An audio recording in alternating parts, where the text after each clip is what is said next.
विजय तिलक, विजय तिलक, विजय तिलक, विजय तिलक, विजय तिलक, विजय तिलक, विजय।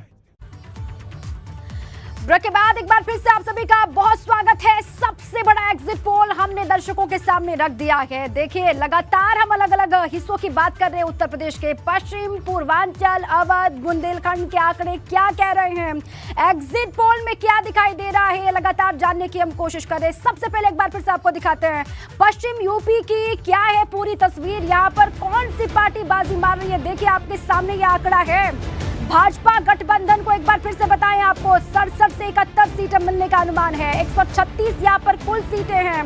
67 से 71 सीटें बीजेपी लेती हुई दिखाई दे रही है। इसके बाद बात कीजिए समाजवादी पार्टी गठबंधन की, तो देखिए 59 से 63 सीटें समाजवादी गठबंधन को जाती हुई यहाँ पर दिखाई दे रही है। और साथ ही बसपा को 5 से 7 सीटें मिल सकती है।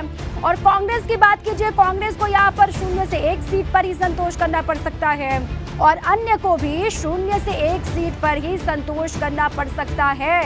ये एग्जिट पोल है। और देखिए, लगातार ये महा कवरेज एग्जिट पोल को लेकर हमारी जारी है। अलग अलग हिस्सों से हमारे संवाददाता आपको हर एक जानकारी दे रहे हैं। पूर्वांचल की बात हम करेंगे, अवध, बुंदेलखंड की भी बात करेंगे, लेकिन शुरुआत हम कर रहे हैं पश्चिमी उत्तर प्रदेश से। और हमारे तमाम सहयोगी जुड़े हुए, चलिए जल्दी से आपको ग्राउंड पर लिए चलते हैं। उबैदुर रहमान लगातार बने हुए मुरादाबाद से। उबैदुर रहमान, वहां पर जो लोगों की मौजूदगी है, जल्दी से उनसे बातचीत कीजिए। उनका अपना आकलन क्या है एग्जिट पोल्स को लेकर और वो क्या भाव पा रहे, वहां पर क्या होता हुआ दिखाई दे रहा है? बिल्कुल, जनता से हम जानते हैं एग्जिट पोल को लेकर के आपको क्या लग रहा है। जो आंकड़े आए हैं, इस तरह से भाजपा की सरकार एक बार फिर उत्तर प्रदेश में आ रही है, आपको क्या लगता है? एग्जिट पोल पर हमें पूरा भरोसा है और एबीपी न्यूज के साथ साथ सभी न्यूज चैनलों का जो एग्जिट पोल आया, हमें उस पर पूरा भरोसा और इसके साथ साथ ईवीएम पर भी पूरा भरोसा है। देखिए, यहाँ लोगों को एग्जिट पोल पर भरोसा है। आपको क्या लगता है कि एक बार फिर भाजपा की सरकार आ रही है, जिस तरह से जितने भी एग्जिट पोल आए? बिल्कुल, एग्जिट पोल जो बिल्कुल सही लग रहे हैं, क्योंकि काफ़ी चैनल इसको दिखा रहे हैं। और मैं समझता हूँ योगी जी की जो कानून व्यवस्था और विकास के नाम पर वोट मिला है, और आगे मैं भी चाहूंगा कि कम से कम 20-25 साल ये गवर्नमेंट रहे, जिससे यूपी के इनको भी भरोसा है, उनको भी भरोसा है। एग्जिट पोल पर आपको कितना भरोसा? पोल जो अपेक्षा थी उसके अनुरूप है और जनता ने विकास, राष्ट्रवाद और कानून व्यवस्था के नाम पर वोट दिया है। और वो जो हमारी सोच है वो मोदी जी जरूर पूरा करेंगे और उनकी सरकार बनना निश्चित है। आप बतलाइए, एग्जिट पोल आए हैं, उसमें भाजपा की सरकार रिपीट हो रही है, आपको क्या लगता है, क्या वजह रही? कोई रिपीट नहीं हो रही है। कौन कह रहा है रिपीट हो रही है? तमाम चैनलों के जितने एग्जिट पोल हैं। आप देखिए 10 तारीख के बाद यूपी में समाजवादी आएगी और 3 स्टेटों में कांग्रेस, 1 में आप आ सकती है। इन्होंने कुछ नहीं किया महंगाई के अलावा देश में। बस भरोसा नहीं है एग्जिट पोल पर, आपको क्या लगता है? देखिए, जब बीजेपी ने अधिकतर जो जितने भी आए एग्जिट पोल वो ये इंडिकेट कर रहे हैं कि यहाँ पर योगी जी की सरकार आ रही है, तो एक ही दिन तो बीच में है जी, परसों को सब कुछ सामने आ जाएगा। 10 तारीख को सब सामने आ जाएगा। आपको क्या लगता है, एग्जिट पोल जिस तरह से सरकार बना रहे हैं भाजपा की बनती हुई लग रही है उत्तर प्रदेश में? एग्जिट पोल सब भाजपा के ही हैं। उत्तर प्रदेश में किसानों ने बहुत बड़ा बदलाव किया है। किसानों ने, छात्रों ने, बेरोजगारों ने, बुनकरों ने पूरा विरोध में वोट डाला भाजपा के। 5 साल कुछ नहीं किया। किसान की कमर तो आंकड़े बदल जाएंगे। हाँ, बिल्कुल 100% आंकड़े बदल जाएंगे। 250 आंकड़े बदल जाएंगे। आप बताइए, आप पीछे खड़े हैं, आपको क्या लगता है? मैं तो कहता हूँ इसकी कोई आवश्यकता नहीं है। जब पोलिंग हो जाए उसके बाद 2 दिन रेस्ट पीरियड है और उसके बाद आएगी उतावला सरकार बनती लग रही है। रहमान, देखिए, लोग कुछ इत्तेफाक रखते हैं, लोग कुछ नहीं भी रख रहे हैं। लोग ये कह रहे हैं कि जो एग्जिट पोल्स बता रहे हैं उससे उलट जो एग्जैक्ट पोल है वो सामने आएंगे। चलिए मेरठ आपको लिए चलते, वहां से बलराम पांडे लगातार मौजूद है। बलराम, देखिए, पश्चिमी उत्तर प्रदेश को लेकर बार बार ये कहा गया कि वहां पर बीजेपी के लिए अच्छी खबर वहां से नहीं आ रही है, लेकिन जो आंकड़े बता रहे हैं एग्जिट पोल के वो बीजेपी के हक में बता रहे हैं। क्या कह रहे हैं वहां के लोग?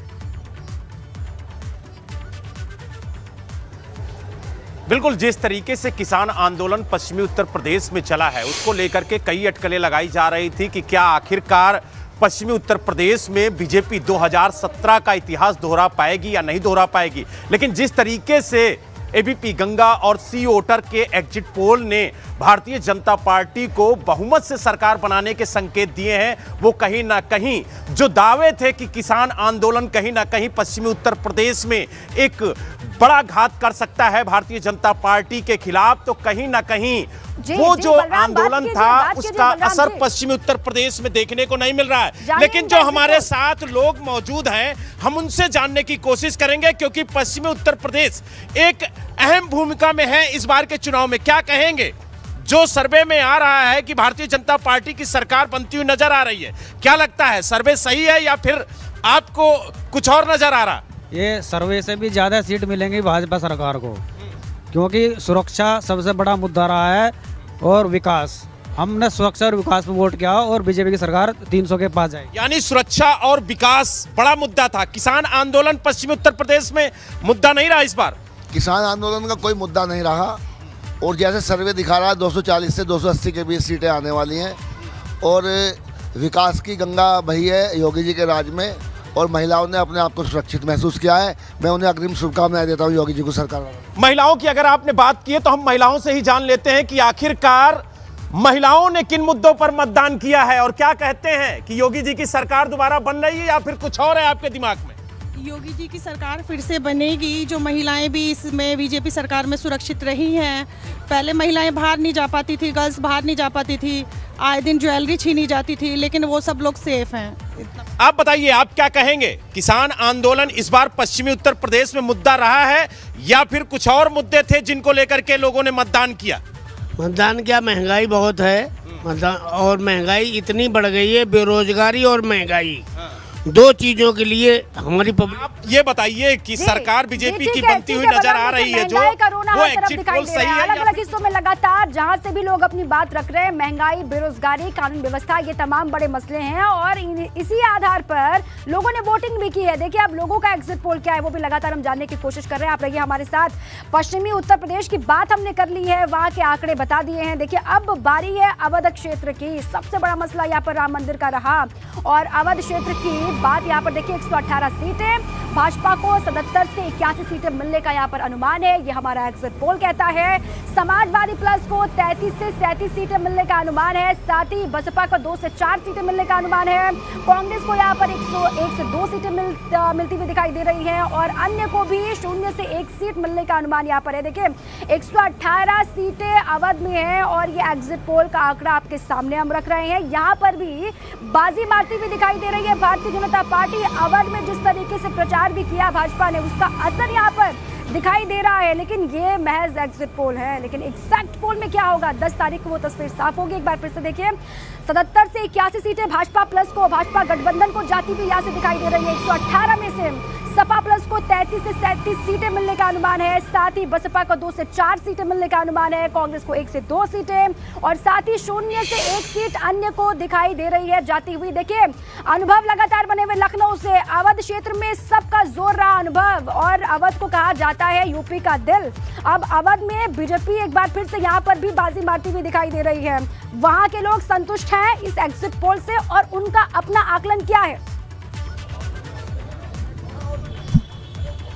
देखिए बिल्कुल, कुछ लोगों से हमने पहले बात की, अब देखिए भीड़ भी बढ़ती जा रही है। एक पूरा ग्रुप है जो यहाँ पर मौजूद है और हमें कांग्रेस प्रवक्ता सुरेंद्र राजपूत भी नजर आ रहे हैं, उनसे जरूर प्रतिक्रिया जानेंगे। जो एग्जिट पोल आए हैं उसमें बीजेपी एक बार फिर से दोबारा सत्ता में वापस आती दिख रही है, कांग्रेस को 4 से 5 सीटें मिल रही हैं, इस पर आपकी पहली प्रतिक्रिया क्या है? तो भारतीय जनता पार्टी को अगर एग्जिट पोल के अनुसार सरकार बनानी है तो जाके शपथ ले ले, एग्जिट पोल आने दीजिए।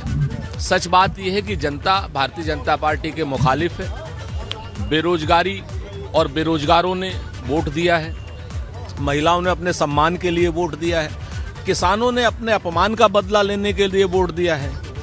बाकी यानी आपको लग रहा है एग्जिट पोल ने जो दिखाया वो ठीक नहीं है, परिणाम इसके उलट आएंगे? मुझे एग्जिट पोल पर बंगाल पे भरोसा नहीं, एग्जिट पोल दिल्ली पे भरोसा नहीं, पंजाब पे भरोसा नहीं, उत्तराखंड पर भरोसा नहीं, गोवा पे भरोसा नहीं। अच्छा, कांग्रेस की क्या स्थिति रहेगी? प्रियंका गांधी तो बहुत एक्टिव रही, हमने देखा, जनसभाएं भी की, रोड शो भी किए, रैलियां भी की, भीड़ भी जुटी।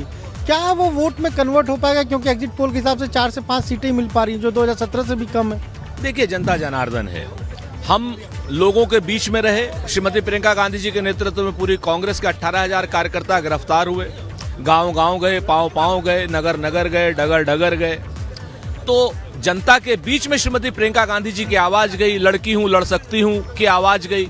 बाकी फैसला जनता को करना है और जो भी फैसला होगा जनता का वो शिरोधार्य है। आप 10 तारीख तक का इंतजार अभी करेंगे नतीजों का? निश्चित तौर पर, क्योंकि इस एग्जिट पोल के मैनिपुलेटिव पोल है ये, इनको मैनिपुलेट किया जा रहा है। देखिए, सुरेंद्र राजपूत कांग्रेस प्रवक्ता, और कहना भी चाहिए इनको जब तक नतीजे नहीं आ जाए, क्योंकि सियासी दलों के लिए तो जब तक नतीजे ना आ जाए वो कुछ इसी तरीके से बात करेंगे। जिसके पक्ष में एग्जिट पोल दिखाएगा वो उसे मानेगा, जिसके पक्ष में नहीं होगा वो उसे गलत ही बताएगा। कुछ और भी लोग हैं जिस तरीके से ये एग्जिट पोल आए हैं, 244 सीटें बीजेपी को मिलता दिख रहा है। आप क्या कहेंगे इस एग्जिट पोल पर? एग्जिट पोल पे भरोसा करना खुद को धोखा देने जैसा है। भारतीय जनता पार्टी की अपनी एक टीम है जो लोगों को मैनिपुलेटेड, जैसे आप कोई सवाल पूछते हैं तो लोग उनके हिसाब से जवाब दिया करते हैं, और ज़्यादातर क्या है, सरकार है बीजेपी की, उसके वजह से लोग दबाव में भी ऐसे उनके पक्ष में जवाब देते रहे हैं। असल बात यह है कि जनता ने चुनाव लड़ा है। अनुभव, सहमति और असहमति यहाँ के लोग जता सकते हैं, जो पॉलिटिशियन है वो भी जता सकते हैं, क्योंकि ये एग्जिट पोल है। बार बार हम यही कह रहे हैं कि एग्जिट पोल है, भरोसा कीजिए या फिर नहीं कीजिए, ये उनका अपना अधिकार है, अपना कॉल है। चलिए ठीक है, नीतीश का रुख कर लेते हैं। देखिए नितिन का रुख करते हैं सबसे पहले, फिर जाएंगे नीतीश के पास। नितिन, देखिए आप भी अवध के अलग अलग इलाकों में घूमे, आपने भी पूरा चुनाव कवर किया और लोगों की राय आपने जानी। क्या वहां पर आपको दिखाई दे रहा है, क्योंकि अवध में भी बीजेपी एक बार फिर से बाजी मारती हुई दिखाई दे रही है और एग्जिट पोल सभी ये बता रहे हैं कि यहाँ पर भी कमाल कर रही है बीजेपी। देखिए, मेरे साथ दोनों दलों के समर्थक हैं। बीजेपी के लोगों का कहना है कि जो नतीजे जो आप एग्जिट पोल दिखा रहे हैं उससे ज़्यादा सीटें आने वाली हैं। वहीं समाजवादी पार्टी इस एग्जिट पोल को पूरी तरह से नकारती हुई नजर आ रही है। हम लोगों की प्रतिक्रिया ले रहे हैं कि क्या जो एग्जिट पोल आए हैं, जो सर्वे निकल कर आया है, वो क्या एग्जिट पोल में तब्दील होंगे, लोग क्या सोचते हैं, उनके मन में क्या चल रहा है, आप बताइए किस तरह से आप देख रहे हैं। क्योंकि सारे जो कहा जाए जो प्रमुख चैनल्स हैं या जो सर्वे हैं उसमें तो बीजेपी सरकार बन रही है, और भीड़ तो अखिलेश जी की भी बहुत लगातार साथ चल रही थी, तो भीड़ कन्वर्ट क्यों नहीं हो पा रही है? देखिए, जनता सब जान चुकी है वर्तमान में जो सरकार है वो कभी मुद्दों पर बात नहीं करती। वर्तमान में आप अखिलेश जी के समर्थक है, तो आपको लगा मुद्दों पर बात? बिल्कुल, अखिलेश जी ने हमेशा मुद्दों पर ही बात करी, एजुकेशन से लेके मेडिकल तक, और इस सरकार ने, वर्तमान सरकार ने कभी मुद्दों पर बात नहीं करी। जनता सब जान चुकी है। आपकी सरकार बन रही है, क्या कहना चाहेंगे आप बताइए? क्या स्टूडेंट होने के नाते कहना चाहूँगा, जो ओबीसी कैटेगरी की जो एमआरसी मतलब पिछले 5 सालों में देखा गया है, तो सबसे ज़्यादा नुकसान पिछड़ों को हुआ है। चाहे हुआ तो पिछड़ों ने वोट दिया है। ये छात्र हैं, युवा नौजवान जो नौकरी की भीख मांग रहे हैं, तैयारी कर रहे हैं, प्रयागराज, दिल्ली, कलकत्ता, कहीं सॉरी कानपुर, कहीं भी, वो छात्र इनसे नाराज हैं इस बार। हालांकि पिछली बार बहुत वोट तादाद में वोट दिया था। जब नाराजगी है, लेकिन वो मुझे लग रहा है सीटों में कन्वर्ट नहीं। देखिए, सीटों में कन्वर्ट हो रही है और 100% हो रही है। आप 10 तारीख को जो आंकड़े देखेंगे वो चौंकाने वाले होंगे। जिस तरह से क्या चौंकाने वाले होंगे? देखिए, हम लोग बिल्कुल कतई विश्वास नहीं करते हैं जो चैनल्स पर सर्वे चलाया जाए, जो भी आंकड़े आए हैं, एग्जिट पोल आए हैं, हम उस पर 1% यकीन नहीं कर रहे, क्योंकि वो आंकड़े आपको पहले पश्चिम बंगाल में जिता रहे थे, वहीं आंकड़े आपको दिल्ली में जिता रहे थे, तो हमको कतई विश्वास नहीं। हम सीधे जनता तारीख का इंतजार है। देखिए, ये गौरव जी हैं, बिल्कुल यूथ समाजवादी नेता। आप बताइए, मैं आपसे रिएक्शन लेना चाह रहा हूँ, क्या लग रहा है? सरकार तो बीजेपी की बनती थी, सारे सर्वे फेल होने जा रहे हैं, अखिलेश जी की सरकार बनने जा रही है, 100% सरकार बनने जा रही है। आप अपने साथ में जो लोग व्यक्ति खड़े हुए पूरी तरह सहमत हैं? विपक्ष में रह के 4.5 साल पिकनिक बनाना, घर पे आराम करना, ट्विटर से ट्वीट करना, इस आधार पर सरकार बन रही है। पार्टियों के समर्थक भी हैं जो चमत्कार की उम्मीद कर रहे हैं। देखिए, बीजेपी वाले तो गदगद हैं जो एग्जिट पोल आ रहे हैं उससे, लेकिन समाजवादी पार्टी के जो समर्थक हैं वो ये कह रहे हैं कि कोई चमत्कार हो सकता है, करिश्मा हो सकता है, और इसी उम्मीद के साथ वो लगातार डटे हुए हैं और अपना आकलन भी लगातार दे रहे हैं। चलिए, आप तमाम सहयोगी रहिए हमारे साथ, लगातार आपके पास फिर से वापस लौट करके आएंगे। हर एक हिस्से की तस्वीर हम दिखा रहे हैं, ये महा कवरेज लगातार जारी है। एक बार फिर से आपको आंकड़े दिखाते हैं अवध क्षेत्र के, अवध रीजन के क्या है आंकड़े, जल्दी से आपके सामने हम रख रहे। देखिए, 77 से 81 सीटें मिलने का अनुमान भाजपा को है, तो वही सपा गठबंधन को 33 से 37 सीटें मिल सकती है, बसपा को 2 से 4 सीट मिलने का अनुमान है, और साथ ही यहाँ पर देखिए कांग्रेस को 1 से 2 सीट मिलने का अनुमान है, वही अन्य को भी 0 से 1 सीट मिलने की बात कही जा रही है। ये एग्जिट पोल का जो आंकड़ा है वो हमने आपके सामने रख दिया। देखिए, वेस्टर्न यूपी की बात हमने कर ली है, अवध की भी बात हमने कर ली, पूर्वांचल बुंदेलखंड का भी हाल दिखाएंगे। एग्जिट पोल के बाद वहां की जनता का अपना पोल क्या है, वो लोग क्या सोच रहे हैं, ये भी जानने की कोशिश करेंगे। लगातार एग्जिट पोल्स के जो आंकड़े हैं वो आपके सामने हम रख रहे हैं। पश्चिम उत्तर प्रदेश के आंकड़े हमने आपको बता दिए हैं, अवध क्षेत्र की क्या स्थिति रही वो भी हमने बता दिया, और अब बारी है बुंदेलखंड की। बुंदेलखंड में कौन मार रहा है बाजी और कौन हो रहा है खंड खंड, ये जान लेते। देखिए 19 सीटें यहाँ पर है, जिनमें वीपी गंगा और सी वोटर के हिसाब से भाजपा को 14 से 18 सीटें मिलने का अनुमान है। ये आंकड़ा आपके सामने हम रख रहे हैं। यहाँ से भी अच्छी खबर है भाजपा के लिए, जबकि समाजवादी प्लस को 0 से सिर्फ 4 सीट मिलने का अनुमान है। इसके अलावा बसपा की बात आप कीजिए, देखिए 1 से 2 सीट बसपा को यहाँ पर मिल सकती है, और साथ ही कांग्रेस को लेकर जानकारी ये है कि 0 से महज 1 सीट पर संतोष करना पड़ सकता है। और वहीं अन्य की अगर आप बात करते हैं तो 0 से 1 सीट अन्य के खाते में यहाँ से जा सकती है। देखिए पिछली बार 2017 में भाजपा ने यहाँ पर करिश्मा किया था, 19 की 19 सीटें जीती, लेकिन इस बार क्या हो रहा है, एग्जिट पोल में क्या दिखाई दे रहा है, आंकड़े आपके सामने हमने रख दिए हैं। देखिए बुंदेलखंड में लगातार प्रचार भी हुआ, युद्ध स्तर पर तमाम सियासी दल लगातार डटे भी रहे, वो बीजेपी हो, समाजवादी पार्टी हो, कांग्रेस हो, बसपा हो, लेकिन फायदा किसको मिल रहा है आपके सामने आंकड़ा है। भाजपा यहाँ पर भी जादुई आंकड़ा छूती हुई दिखाई दे रही है और करिश्मा कर रही है। चले इसी के साथ ही छोटे से ब्रेक के लिए यहाँ पर रुक रहे हैं, लेकिन ब्रेक से जब वापस लौटेंगे तो बात करेंगे पूर्वांचल की। पूर्वांचल के लोगों का अपना एग्जिट पोल क्या है वो बताएंगे आपको, लेकर चलेंगे ग्राउंड पर।